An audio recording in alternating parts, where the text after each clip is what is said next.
Que gostoso realmente ter esse tempo, não é? Na presença do Senhor. Que bom que você está aqui também hoje. Enquanto muitos preferiram descansar um pouquinho mais, nós fomos além. Nós queremos mais o Senhor, amém? Glória a Deus. Eu vou pedir a você que se coloque de pé e abra comigo sua Bíblia em Atos dos Apóstolos, no capítulo 2. Nós vamos fazer a leitura da palavra do Senhor. Atos dos Apóstolos, no capítulo 2, nós vamos ver os versos de 42 em diante. Assim diz a palavra do Senhor, Atos capítulo 2, verso 42. E perseveravam na doutrina dos apóstolos e na comunhão, no partir do pão e nas orações. Em cada alma havia temor, e muitos prodígios e sinais eram feitos por intermédio dos apóstolos. Todos os que creram estavam juntos e tinham tudo em comum. Vendiam as suas propriedades e bens, distribuindo o produto entre todos, à medida que alguém tinha necessidade. E diariamente perseveravam unânimes no templo, partiam o pão de casa em casa e tomavam as suas refeições com alegria e singeleza de coração, louvando a Deus e contando com a simpatia de todo o povo. Enquanto isso, acrescentava-lhes o Senhor dia a dia os que iam sendo salvos. Feche os olhos, vamos orar mais uma vez. Pai, obrigado por essa noite, obrigado por tua maravilhosa presença entre nós. Pai, pedimos que o teu Espírito Santo fale, Senhor, ao nosso coração, que a tua palavra não volte, Pai, sem que cumpra aquilo para o qual o Senhor a lançou para essa noite, na vida de cada um de nós. Que o Senhor nos abençoe, Pai, fique conosco, é o que lhe pedimos, desde agora, em nome de Jesus. Amém. Os irmãos podem se assentar, amém?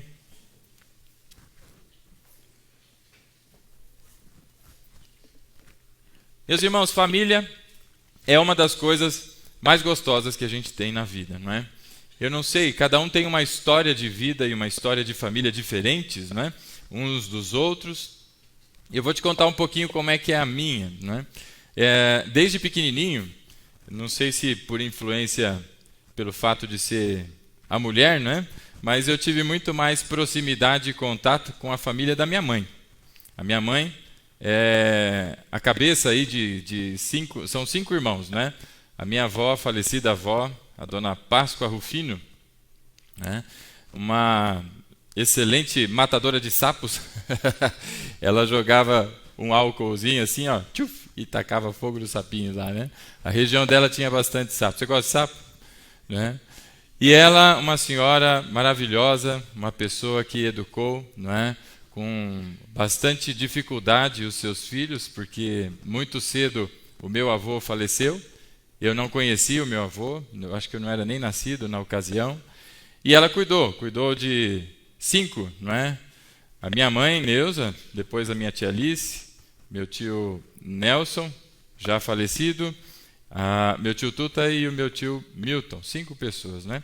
E a minha vida toda, a minha infância foi junto com a família, com os meus tios, com os meus primos, todo fim de período escolar, seja no meio do ano ou no fim do ano, estávamos lá juntos. As minhas memórias são com a minha família, não é?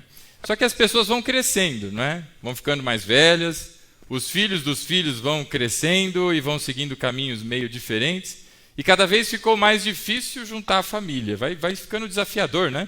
Porque antes era a agenda só de um, agora é a agenda de um, a agenda do filho, porque o filho tem um compromisso não sei aonde, e o negócio vai empelotando de um jeito. E estava ficando difícil, até que no ano passado, dia 15 de fevereiro do ano passado, o Senhor recolheu a minha avó, não é? Ela já descansa nos braços do Pai, para a honra e glória do Senhor. E se já era difícil, não é?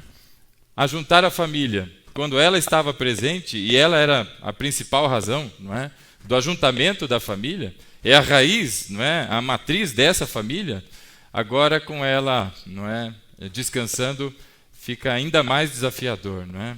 A gente ouve pessoas dizendo, ora, minha avó morava numa cidade que se chama Pompeia, minha terra natal, fica uns quase 600 quilômetros daqui, é longe para Dedéu, né? E algumas pessoas da família já disseram, inclusive, não, o que nós vamos fazer agora em Pompeia? A avó não está lá, não é? Perde um pouco da graça. E assim também foi, meus irmãos, com os discípulos.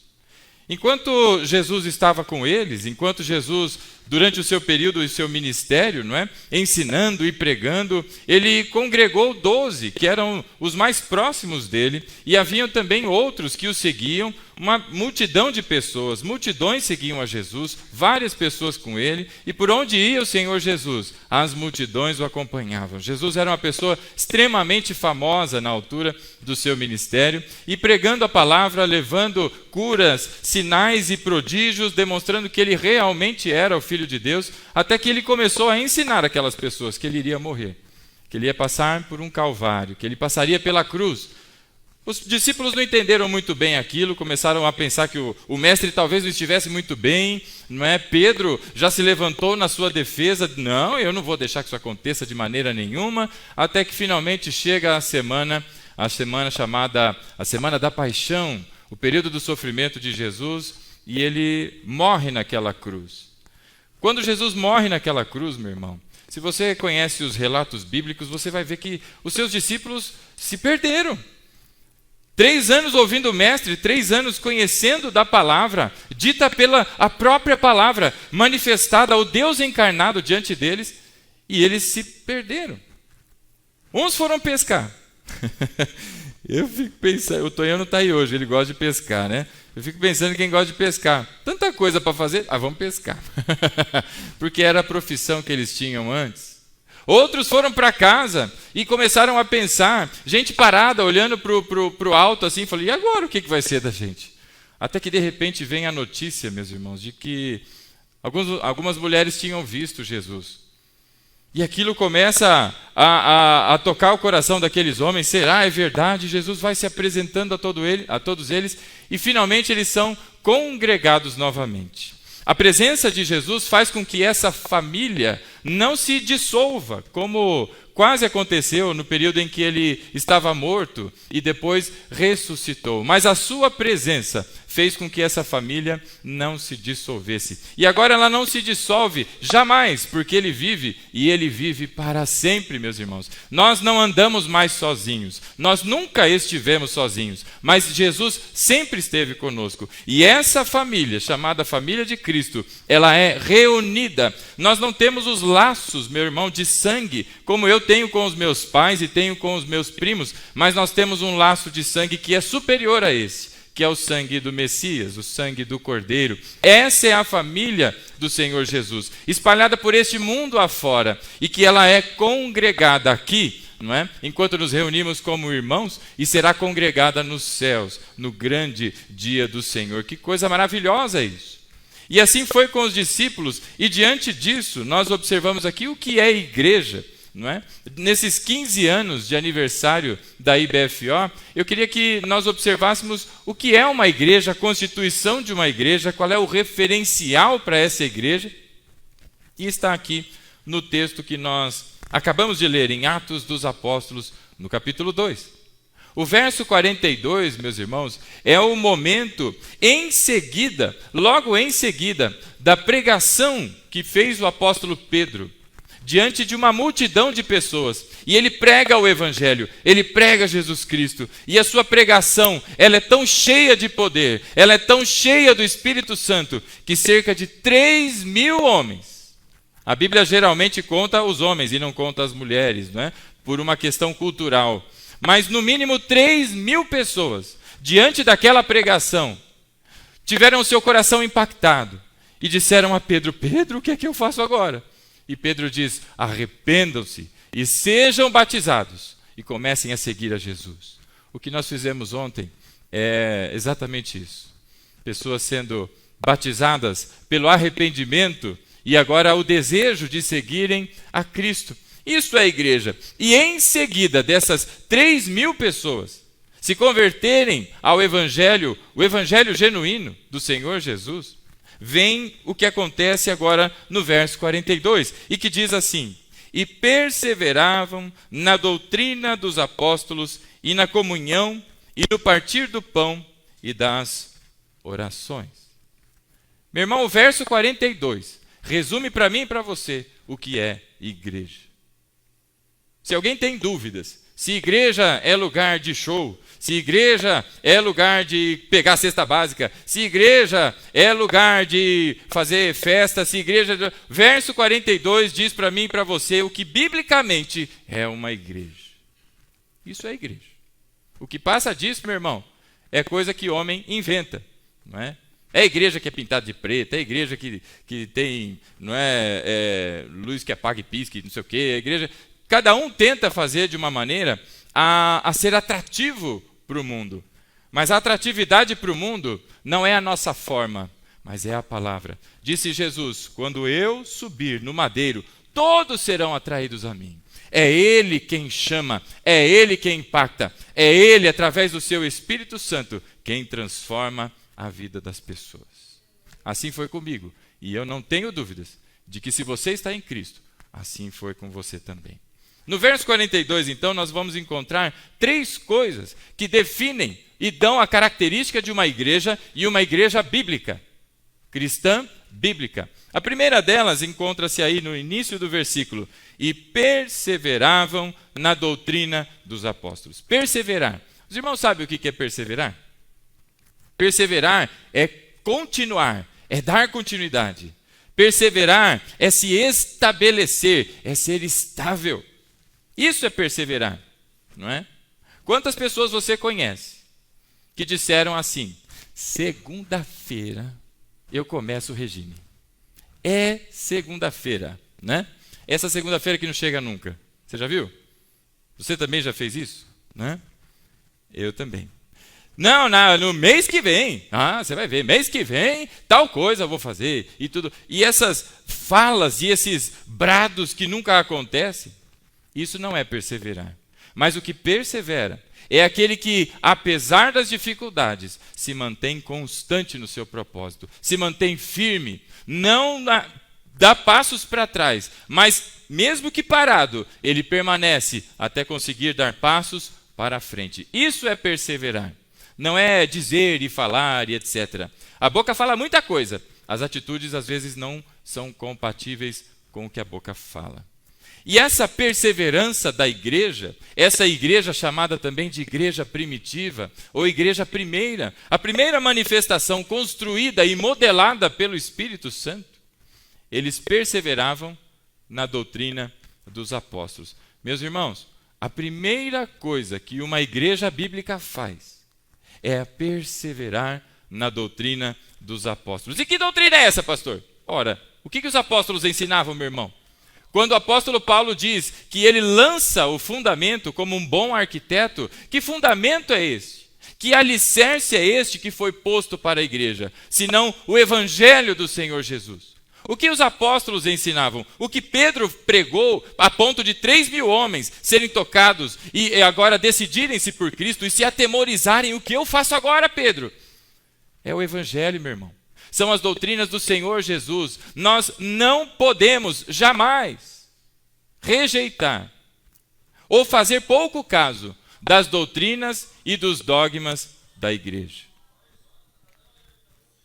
Opa, aleluia. Deixa o Netflix para depois. Nós não podemos, então, negligenciar, meus irmãos, a doutrina e tampouco os dogmas da igreja. Este é o nosso alicerce. É isso que dá a característica da igreja. É a doutrina. No mundo perdido que não tem significado, todo mundo não sabe o que crer, não é? Porque são tantas coisas, eu tenho tantas possibilidades, é uma crise de identidade. O que serve a igreja então para o cristão? Senão para dar significado, para mostrar a ele qual é o caminho. E onde se encontra isso, meu irmão? Na doutrina dos apóstolos. Porque os apóstolos não ensinavam nada além do que aprenderam de Jesus. Em cumprimento ao que disse o Senhor Jesus, e quem esteve aqui no curso para a preparação, aliás, né, para o batismo, viu isso. Mateus 28, versos de 19 e 20. Ide por todo o mundo e fazei discípulos de todas as nações. Fazer discípulos como? Não é? Pregando o evangelho e ensinando que todos eles obedeçam a tudo o que eu vos ordenei e os batizando em nome do Pai, do Filho e do Espírito Santo. Amém, meus irmãos? Então, a primeira coisa que define e que demonstra que a igreja é uma igreja bíblica é o valor que ela dá à palavra do Senhor. A doutrina é o básico para a igreja. E que doutrina é essa, meu irmão? Doutrina da eleição, a doutrina dos salvos, dos justos, os ensinamentos de Jesus acerca do fim dos tempos, os modos como você e eu devemos nos comportar, porque as pessoas agora não entendem muito bem, né? Crente no passado não podia fazer nada. Crente hoje parece que faz tudo. Onde existe ponto de equilíbrio? Claro que tem, meu irmão. Onde? O referencial é a Bíblia, irmão. Nossa regra de fé e prática está onde? Onde a gente encontra ela? Se não na Bíblia. Tem um cara aí que é um grande líder, um filósofo, fala tão bem, não é? Ora, o que o mundo diz acerca de muitas coisas? Ele diz que você deve cuidar de si mesmo, não é? Cuide-se de você, se valorize e tudo mais. E o que a Bíblia diz? A Bíblia diz, amai-vos uns aos outros como eu amei vocês. Não tem egoísmo, não tem lentes focadas para mim, tão somente, mas tem para a comunidade.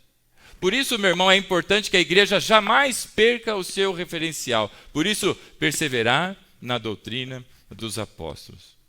Vamos segurar aqui Atos no capítulo 2 e vamos à primeira epístola de João. Abra lá comigo a primeira de João, meus irmãos, e nós vamos ler o capítulo 1, verso 1. Primeira epístola de João, verso 1. Quem achou, diga amém. Quem não trouxe a Bíblia? Pastor Aguiar deu spoiler aqui. Era surpresa. E ele deu spoiler. Se você não trouxe a Bíblia, não tem problema que você vai ganhar uma. Sensacional que Deus nos permitiu, né, fazer para a igreja. Que coisa maravilhosa. Vocês vão ver. Tem cheirinho de boi. Capítulo 1 da primeira de João, verso número 1. Vejam aí o testemunho de uma igreja verdadeira, de um cristão verdadeiro. O que era desde o princípio, o que temos ouvido, o que temos visto com os nossos próprios olhos, o que contemplamos e as nossas mãos apalparam, com respeito ao verbo da vida. E a vida se manifestou, e nós a temos visto e dela damos testemunho, e vô-la anunciamos. A vida é eterna, a qual estava com o Pai e nos foi manifestada. O que temos visto e ouvido, anunciamos também a vós outros, para que vós, igualmente, mantenhais comunhão conosco. Ora, a nossa comunhão é com o Pai e com o seu Filho, Jesus Cristo. Estas coisas eu vos escrevo para que a nossa alegria seja completa. Ora, o que João diz que tem anunciado? Ele tem anunciado que ganhou casa, ganhou carro, ganhou... O que ele tem anunciado, meu irmão? O que nós vimos e testemunhamos. Nós vimos a glória do Senhor.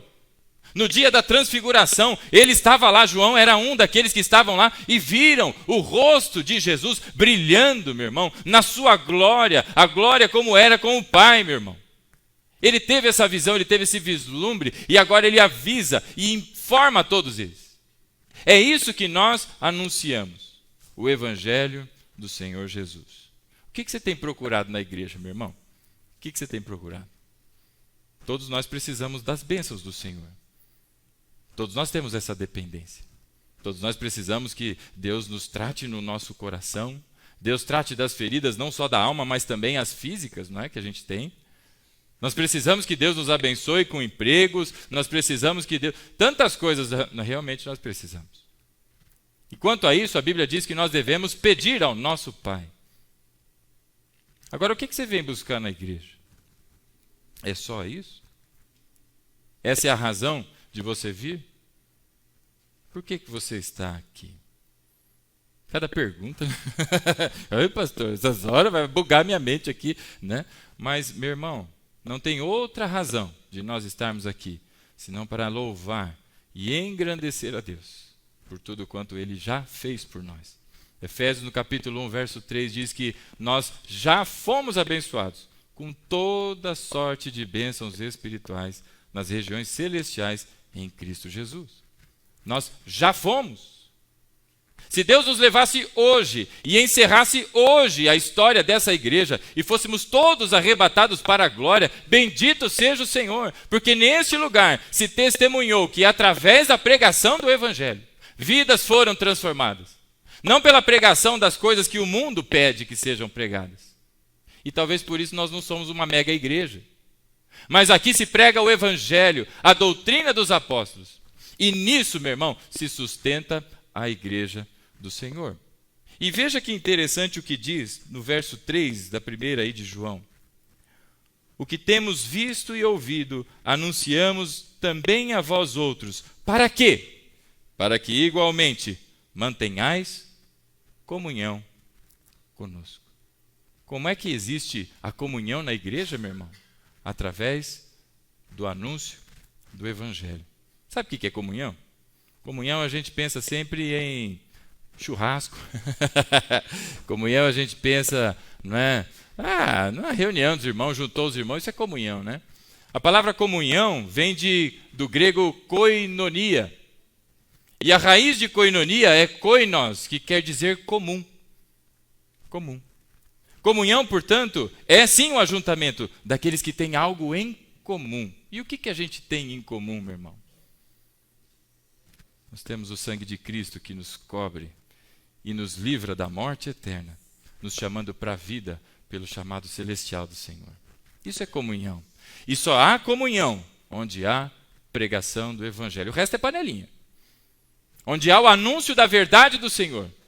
Verdade esta que nem sempre é agradável. Fala a verdade. Ou alguém aqui gosta, não é, de ser repreendido? Eu acho que poucos gostam, né? Tem os irmãos aqui que não são casados ainda, vocês vão ver quando casar. E quando a esposa vir, você fala, pelo amor de Deus, mulher. Que marido gosta de ouvir da esposa? Eu te disse. Hã? Você gosta, maridão? Não, né? Você gosta, irmão? Uia!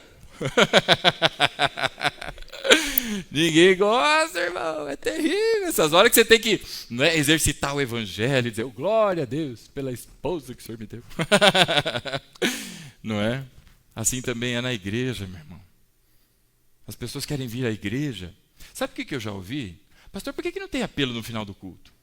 Porque no apelo as pessoas se levantam, não é? E vão. Meu irmão, o apelo está sendo dado pela palavra. Não é o meu chamado, é o chamado de Deus.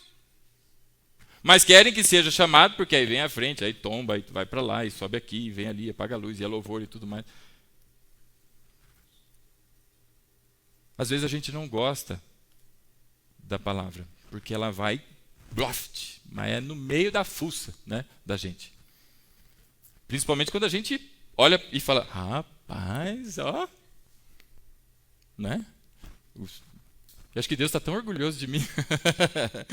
Meu irmão, que falta de conhecimento que a gente tem da gente mesmo. Por isso, o primeiro passo para uma igreja bíblica, não é?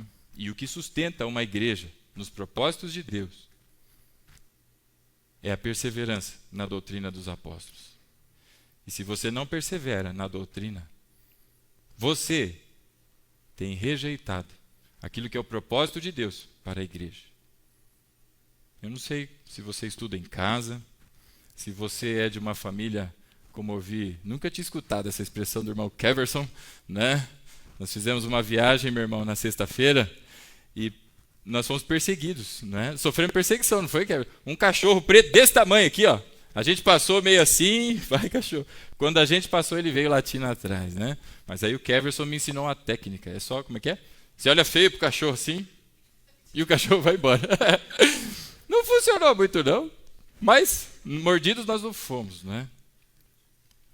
Então, meus irmãos, nós precisamos perseverar.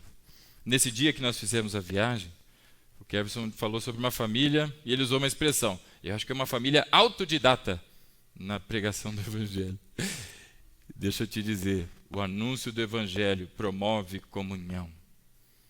Se é Evangelho verdadeiro, a pessoa tem sede. Sede.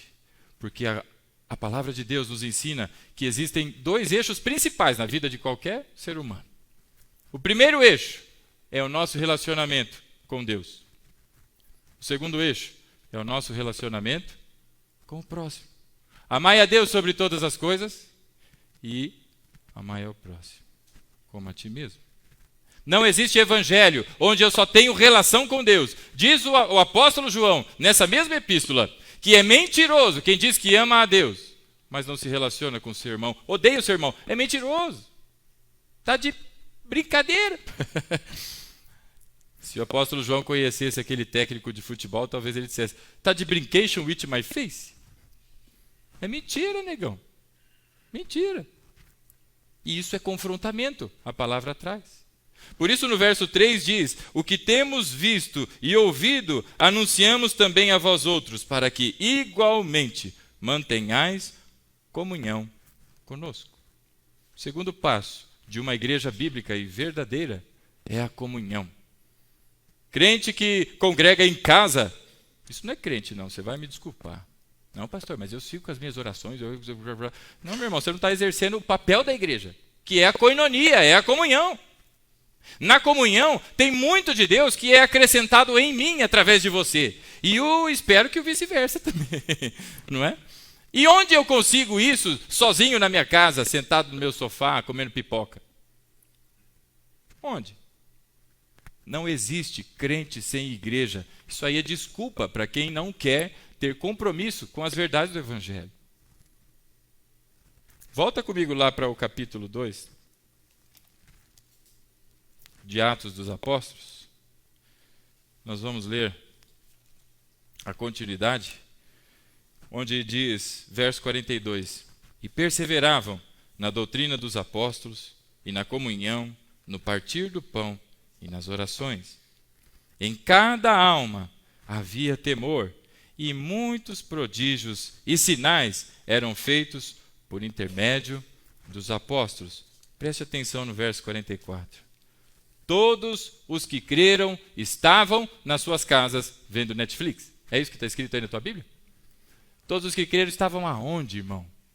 Juntos. Isso é comunhão. Isso é promovida pela pregação do Evangelho. Todos os que creram estavam juntos e tinham tudo em comum. Isso é comunhão. Como é que eu vou saber que você tem necessidade e que eu posso me juntar a você em oração para buscarmos juntos por esse propósito que tem afligido a tua vida, se eu estou na minha casa e você está na sua?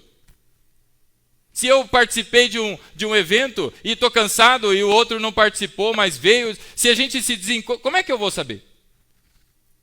Você me priva de fazer o meu papel como cristão na comunhão e se priva de ser abençoado por Deus. Ah, pastor, Deus me abençoe então sozinho em casa. Eu não estou dizendo isso. Eu estou dizendo que a promoção do Evangelho gera comunhão. Todos os que creram estavam juntos e tinham tudo em comum. Olha o extremo dessa igreja. Verso 45. Vendiam as suas propriedades e bens e distribuindo o produto entre todos, à medida em que alguém tinha necessidade. Isso é igreja, irmão. Como foi ministrado na hora da oferta aqui, não é? Não é uma questão só financeira. É a oferta do seu tempo. É a oferta do teu abraço. É a oferta do teu WhatsApp durante a semana. E aí, meu irmão, né? Como é que estão as coisas aí? O pastor é meio suspeito. Quando manda mensagem, a turma já... Ih, é o pastor pegando no pé. É o pastor, credo. Bloqueio o pastor. Tem gente que tem uns bloqueios aí, irmão. Bloqueio não é de Deus, não. Sabe, meu irmão, eu preciso de você. Eu passei dias que foram muito difíceis no final do ano passado e o começo desse ano. E eu não estou falando aqui de crise financeira, eu estou falando de um momento de vida em que eu, apesar de estar com a minha família, não é, minha esposa comigo e juntos em oração, eu me senti muito sozinho. Eu pastoreava uma igreja lá no interior de São Paulo, ela não era muito grande, é uma igreja pequena, no interior, a cidade é desse tamanho assim, ó. Um dia você precisa ir lá conhecer Cajubi, ou como eu chamo carinhosamente, Cajobi, né? Você precisa ir lá conhecer. É um povo maravilhoso. Que saudade que eu tenho daquele pessoal. Mas eu me sentia muito sozinho. E tinham sido dias angustiantes, até que mais ou menos em fevereiro. O tempo foi passando e aquilo foi me espremendo de um jeito, meu irmão. E à medida em que eu podia compartilhar com a minha esposa, porque tem coisas que são experiências minhas com o Senhor, e outras eu preciso compartilhar com ela, mas outras não.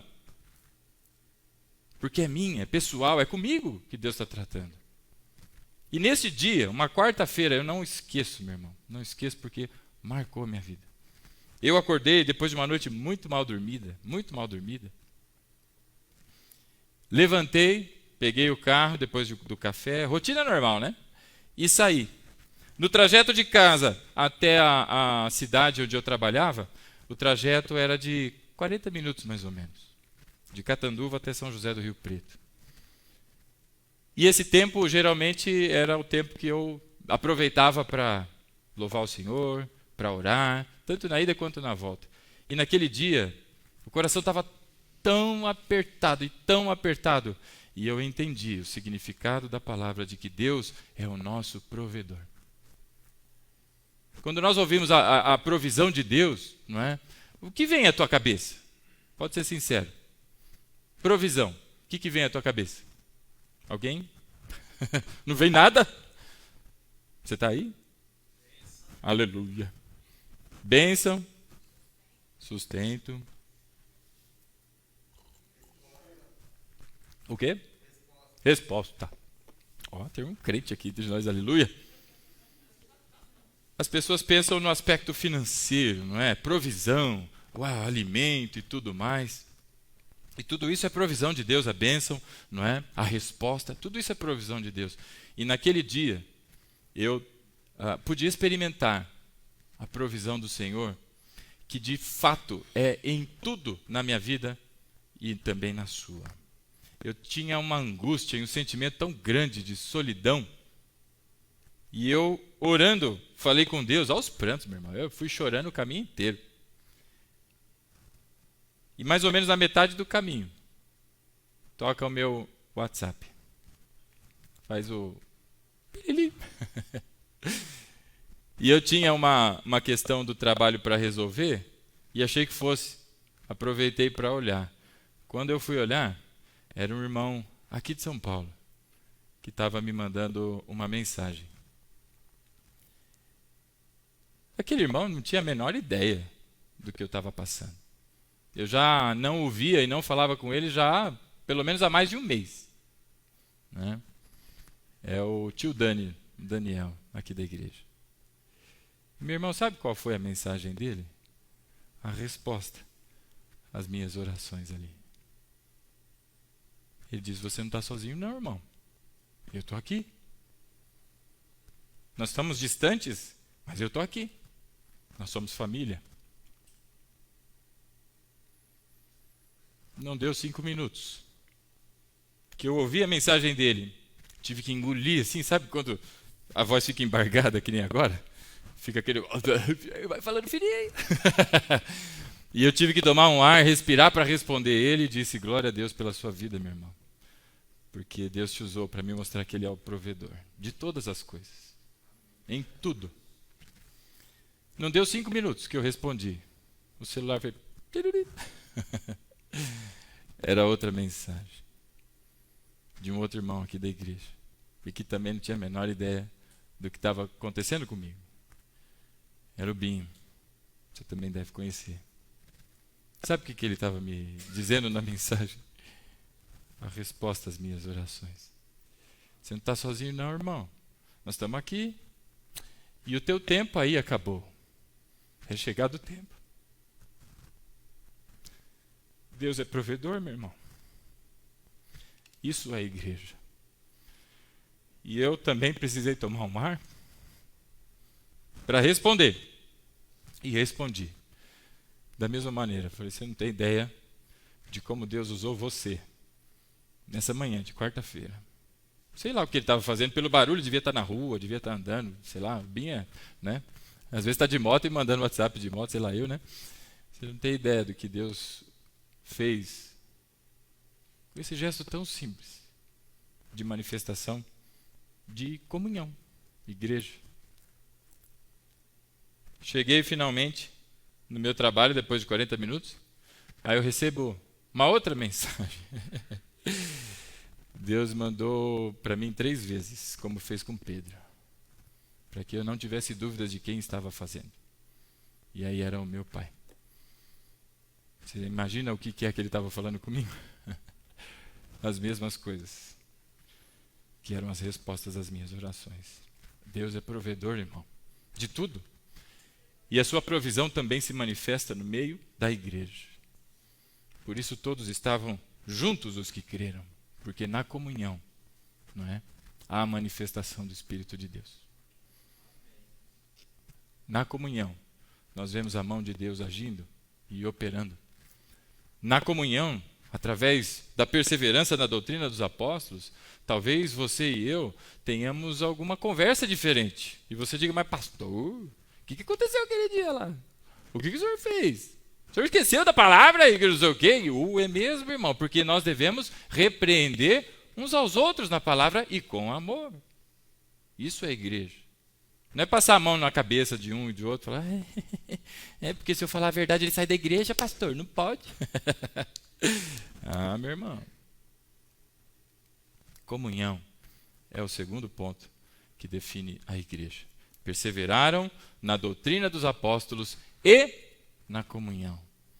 E o terceiro ponto, meus irmãos, da igreja, verso 42, lá diz, e perseveravam na doutrina dos apóstolos, na comunhão e no partir do pão, que é a comunhão, e nas orações. Se você tem acompanhado os últimos cultos aqui, não é? O que foi tratado na quinta-feira dessa semana, o que foi tratado no domingo passado, o que foi tratado no domingo anterior, e o anterior ao domingo do anterior, e assim por diante, na quinta-feira também, anterior, não é essa agora, a anterior, que esteve aqui a Lilian. O que Deus vem trazendo para a sua igreja, meu irmão, é a necessidade de oração. Em oração, em 2 sentidos. Você, no teu quarto, no teu particular com Deus, e também como igreja. A igreja precisa orar, meu irmão, para colocar esses motivos que têm afligido o teu coração na presença do Senhor. Quando a igreja, meus irmãos, ela segue aquilo que é o padrão bíblico de uma igreja, as pessoas vão dizer, pastor, mas por que a nossa igreja não faz tal coisa? Mas por que a nossa igreja não tem...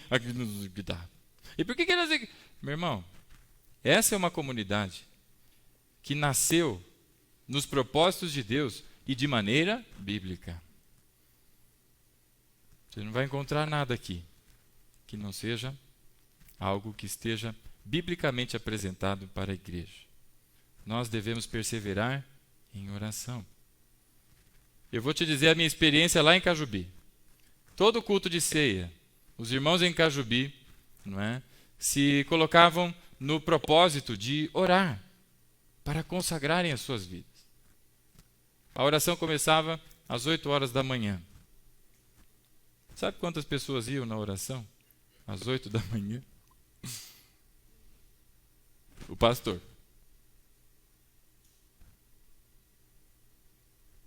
Aí alguém disse, pastor, é por causa do horário. 8 horas da manhã do domingo, pastor? Que é isso? A gente tem que dormir um pouquinho mais, né? Mudaram o horário. Sabe quantas pessoas foram? O pastor. Ontem nós tivemos a graça de ter 100 pessoas conosco lá, num culto festivo, num dia de festa. Vamos fazer um propósito de vigília. Vamos fazer um propósito de oração, que não seja de madrugada, porque tem gente que realmente tem dificuldade de ficar acordada à noite, né? Vai dando tal hora, a pessoa já fica com o farol baixo, né? Vamos fazer durante o dia, então. Você quer que eu traga para você as estatísticas de quantas pessoas vão aparecer? Eu acho que você já entendeu. Isso, meu irmão, é um propósito para uma igreja bíblica. Perseverar em oração. Quando a igreja é bíblica, meu irmão, e ela persevera na doutrina dos apóstolos, ela persevera na comunhão, e ela persevera nas orações e súplicas pela necessidade dos irmãos, O que acontece? Continua lendo aí comigo. Verso 46. Diariamente. Você está achando que é muito compromisso a igreja ter uma festa no sábado e o culto no domingo? E o resto da semana? Ai, pastor, mas tem culto na terça-feira à noite. Tem culto na quinta à noite. Tem culto no domingo, pastor. Eu não vou ter tempo para mim? Verso 46. Diariamente. O que significa diariamente, irmão? Um dia sim, um dia não, né? Uma vez por quinzena. Uma vez por mês? Todos os dias. Diariamente perseveravam unânimes. O que significa unânime? Que é um ou outro? É só a liderança? São todos. Diariamente perseveravam unânimes. Aonde? Em casa. Aonde, irmão? No templo, irmão. Eu estou pedindo para você ler, para que você não ache que é o pastor que está falando. Lê aí comigo. Diariamente perseveravam unânimes no templo. Partiam o pão de casa em casa e tomavam as suas refeições cansados. Não aguentava mais, todo dia na igreja. O que eu vou fazer na igreja todo dia? Mas partiam o pão e tinham as suas refeições com alegria e singeleza de coração. Isso é viver em comunhão. Você me vê aqui domingo. Domingo que vem você vai me ver de novo. E o resto da semana? Você não acha graça em mim, não? Você não me manda uma mensagem? Você não quer nem saber como é que eu estou? Meu irmão, deixa eu te falar uma coisa. Além da família de sangue que Deus te deu outra família, que é muito maior. Não é que é melhor, é tão boa quanto. Toma essas pessoas aqui para você como a tua família, meu irmão, e organize a sua vida em função dela, para que você viva realmente como igreja e perceba Deus movendo na comunhão que Ele manifesta no meio da igreja. Essa é a tua família. Verso 47. Louvando a Deus e contando com a simpatia de todo o povo. E enquanto eles estavam lá, diariamente unânimes, perseverando no templo, não é? Todos juntos, perseverando na doutrina e em oração, enquanto isso, diz a palavra do Senhor, acrescentava-lhes o Senhor, dia a dia, os que iam sendo salvos. Você tem orado para que a igreja cresça? Você tem orado para que Deus manifeste, não é, o seu poder e converta Osasco para o Senhor Jesus? A Bíblia diz que o esforço disso é quando a igreja vive em comunhão. E dia a dia ia acrescentando o Senhor os que iam sendo salvos. Quando você vive a sua vida individualista, cuidando de si mesmo, cuidando dos seus afazeres e dos seus motivos de prazer, não é? Você não percebe dessas coisas. Mas quando a igreja vive como igreja, em comunhão, a palavra do Senhor diz que dia a dia são acrescentados os que vão sendo salvos. Amém, meu irmão? Você crê na palavra do Senhor? Você crê na autoridade das Escrituras Sagradas? Você crê que toda a palavra foi inspirada? Não está aqui porque alguém na tradução quis botar uma palavra, mas porque o Espírito Santo tomou as mãos de homens para escrever aquilo que no coração de Deus está para ser registrado para mim e para você. Você crê que essa é a palavra de Deus? É isso que a palavra diz, que é uma igreja segundo os padrões bíblicos. Então, o meu convite para você nessa noite é que nós sejamos essa igreja. Que a nossa organização de vida preserve todos os nossos interesses e também a nossa família que do Senhor nós recebemos. Que a gente busque perseverar, ser constante, ter continuidade do aprendizado das Escrituras. Meu irmão, eu passei 5 anos numa academia teológica. Aí alguém pode dizer, Cada vez que eu pego o texto sagrado, Deus vai abrindo os olhos para uma infinidade de coisas que até aqui, com 15 anos de BFO e 20 e tantos anos de conversão, eu ainda não tinha visto. Porque a palavra é viva e nos acrescenta. Meu convite para você nessa noite, em que nós encerramos um mês de celebração dos 15 anos da Igreja Batista da Família em Osasco, é que nós sejamos essa igreja. Fica de pé em nome de Jesus, meu irmão.